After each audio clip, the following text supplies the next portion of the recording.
A hotly looked forward to game disappears off of Steam with a lot of weirdness.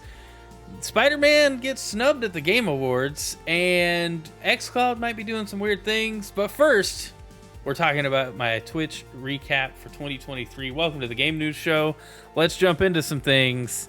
Lots to talk about tonight. So we'll go through this together. Twitch recap's pretty simple, straightforward, should be fun. And let's get to it. Your year well played. So we'll do it as the creator. Your high scores in 2023. 1.15k hours watched. 211 streams total. That's actually pretty cool. That's more than last year or the year before. Fairly certain. We only streamed to 5 categories though. I don't know what that means. And we made 104 clips. We got to up that. That's weak. That's weak. Like a crown. Top stream reached 28 viewers. Thank you guys so much. 28 whole viewers. 13k chats sent. That's pretty epic. It's 13,000 messages. Well, thanks for the follow there. While we're live. Appreciate that. Let's see. Top 5 categories. Pokemon Scarlet and Violet. Which makes sense. We played a lot of that this year. We made it through. Zelda Tears of the Kingdom. And then the rest of these actually surprised me because I played a lot of Fortnite and not so much Apex and Halo, but it still came out in the top. But yes, we're in the top 10% of Scarlet and Violet streamers. That's cool. All right. Top 3 tags. Family friendly. Bingo. Christian. Bango. English. Well, that makes sense. That's not one I pick. That's default. And emotes. The emotes are neat. Which are all okay. Those are emotes. Hype. That's the one that shows up every time we do a raid. So, yeah, makes sense. And this clip. Let's watch this clip. This is the clip. We won. This is from the affiliate anniversary stream. Make it more messy. Where Quimbley was throwing popcorn at me the whole time. We won. It's a good clip. It's a good clip. Worthwhile. All right. 272,177 channel points spent. Thank you guys so much for spending your channel points. 94 new followers. 10 new subscribers. And 3 gifted. I appreciate that support a lot. The followers. Raids. 109. We upped our raids this year for sure. We got 37 raids back. 37 shout-outs received. Thank you so much, everybody, for shouting me out. And top fans. I appreciate everyone in this chart. This is in no particular order. But Fedora Will, Quimbley3, Vincent Vaguely, Callistic, Base Guru, there you are, Base Guru, Timmy Toons Comic, Zedge, Midwest Dungeon Delvers, and the amazing Denalid, Texas. Thanks so much, everybody, for being my loudest fans in 2023. And there we go. That's the Twitch streamer recap. So we'll move on to the next thing. That's fun, right? It's been a fun year in streaming, I gotta admit. And this goat's pretty cool. But anyway. All right, let's get into some of the actual stories for the game news. Now that you've got your time wasted here. E3 is officially dead. This is the Twitter account, X account for E3.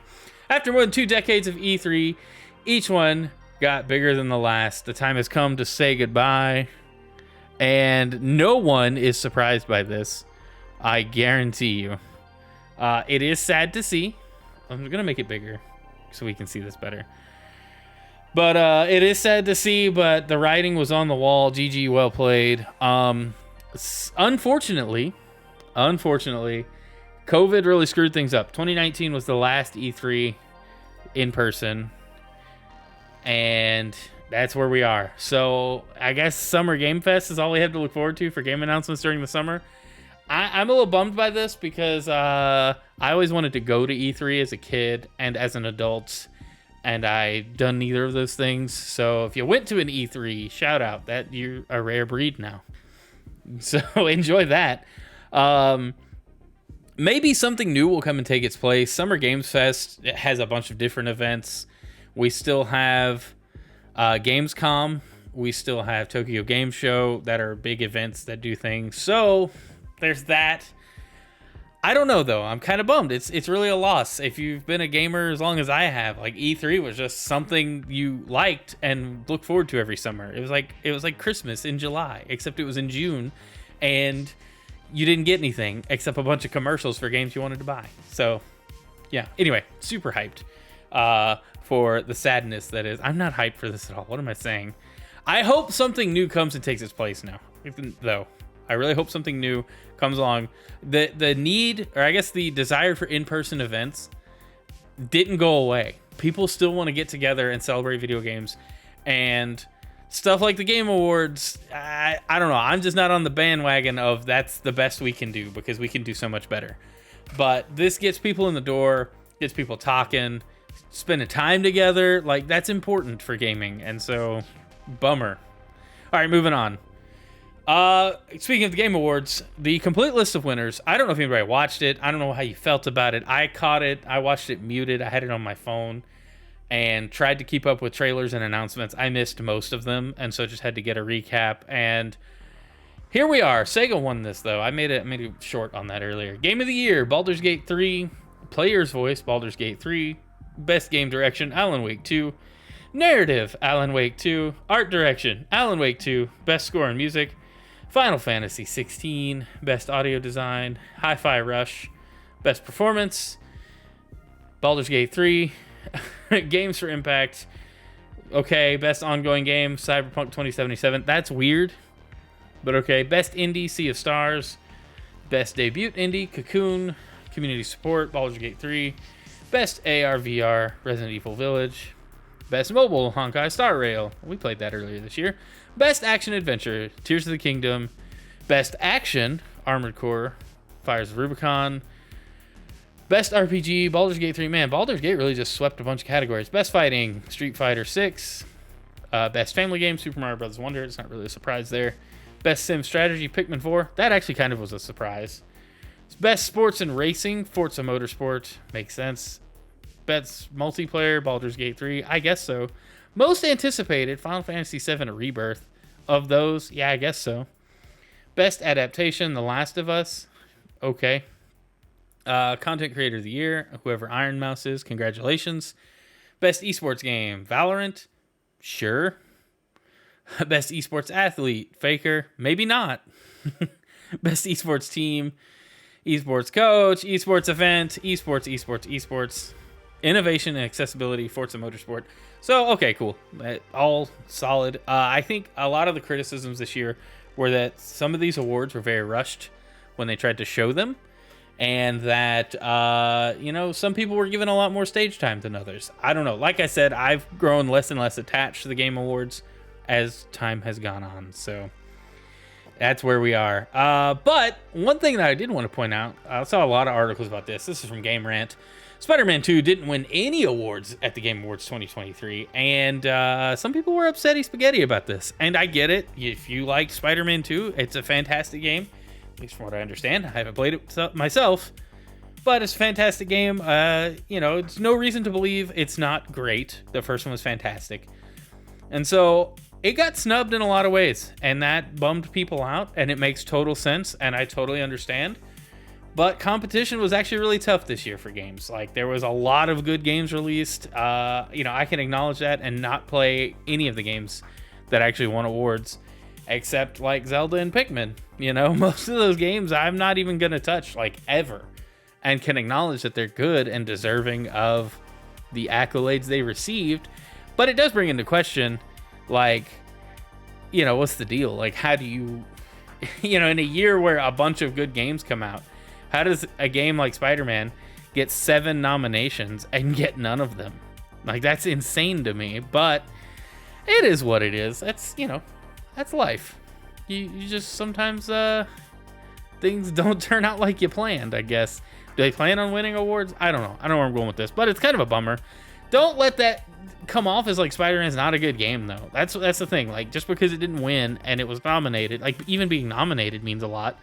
But a lot of great games don't even get mentioned at the Game Awards. So take that for what you will. Let's move on from this. All right, does anybody know about the day before? I just learned about this game this week because lots of things happened. So the day before, this is a Forbes article on it. The day before disaster, mass refunds, developer ghosting, scam accusations. So it was pitched as a high-profile survival MMO. I say high profile. What does that mean? I didn't hear of it until this issue. But a survival MMO that when it launched was garbage and broken and not an MMO at all, but an extraction shooter like Rainbow Six Extraction, I guess. That's the best I got. So 4 days after it released, it gets review bombed on Steam, gets lower scores than Overwatch 2 did when it released on Steam. And the developer announced that it was a financial failure. So people are getting refunds, lots of bad press, looks really bad. So the developer, which is I've never heard of, Fantastic, tweets out that they're closing the whole studio. And, oh, well, we didn't know what we did.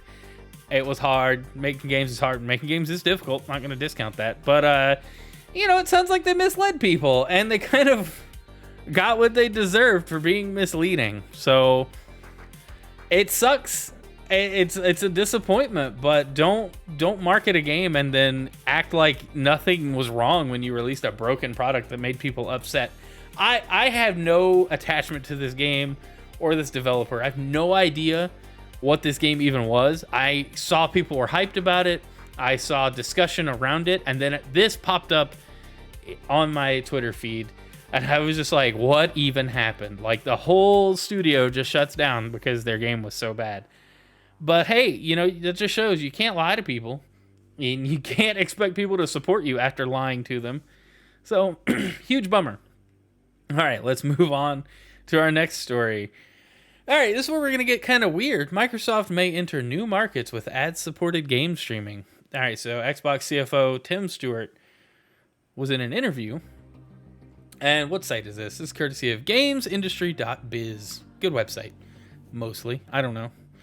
Microsoft could expand to new markets with ad-supported game streaming. So what does this mean? This means that in the future, you may be able to watch a commercial 30-second ad for an hour or two of Game Pass time, specifically Xcloud streaming time. And this is so they can branch into markets where people don't have money to buy consoles, but they all have smartphones and 5G internet, or at least 4G internet, I would imagine, or some sort of Wi-Fi. I think it's a pretty solid idea, though, because this can get more people playing in Game Pass for free, which means more people can have access to games. And yes, you do have to watch ads, but what other services don't have ad or ad supported tiers now? Almost every streaming service, Netflix included, now features ads. It's an easy way to pay some bills. It's an easy way to make some revenue off of people who wouldn't normally interact with the product. So I would still pay for a premium tier, but somebody else might not. And I think that's what you got to look at this with. They're not going to try to force ads on everybody. And if you're on an Xbox console, you're used to seeing a ton of ads anyway. That being said, you have to look at this the way Microsoft is looking at this. More people are going to be able to access Game Pass if they do this than if they don't. And it doesn't mean everybody's going to have to watch ads. I think it's a smart idea, at least to try. Let's see how it plays out, you know?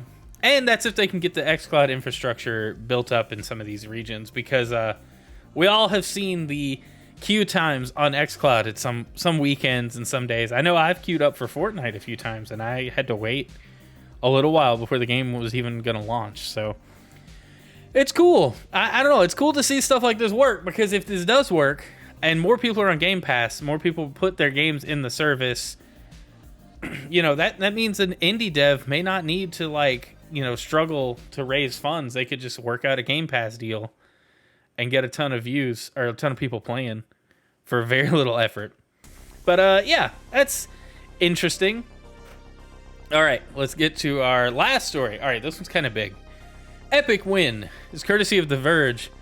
Jury decides Google has illegal monopoly in App Store fight. All right, so do you guys remember when Epic Games decided to take on Apple and Google some years ago over their App Store fees, and it got Epic kicked out of Apple's ecosystem entirely? Well, this is kind of a resolution between Epic Games and Google. A jury has answered the questions that got the judgment to turn out in a way that shows that Google, like, leaned on their influence over how the Android platform is made to collect their revenue, their 30% cut, on top of getting, you know, all of the other fees and things associated with putting apps on the Google Play Store. It's wildly different from the way it turned out with Apple, because Apple won their lawsuit and that was pretty much shut down.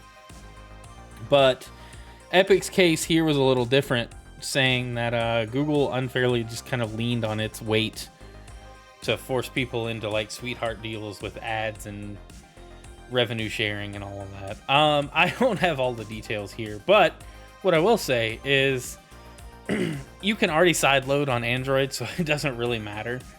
But hey, you know, Epic needed a win after getting seriously destroyed by Apple in the last lawsuit. So, yeah, that's where we are. That's all I really have to say about this until more details come out, because this doesn't mean anything's changing. It just means that this case has at least one conclusion. Who knows where it's going from here. Anyway, that, I believe, does it for the game news. Are we going to cycle back around? Yep, thank you for playing. What a good way to end it. Excuse me. All right, well, thanks for hanging out. Game news tonight, or today. You're watching this after the fact. If you're watching this on YouTube or Rumble, be sure to like the video. Subscribe to the channel if you like game news. If you're watching live on Twitch and soon to be YouTube and Rumble, you get to decide what I play very shortly. So wait around in chat while we get this figured out, and we'll get things going very shortly. If you're not watching on Twitch or currently live, we'll see you later.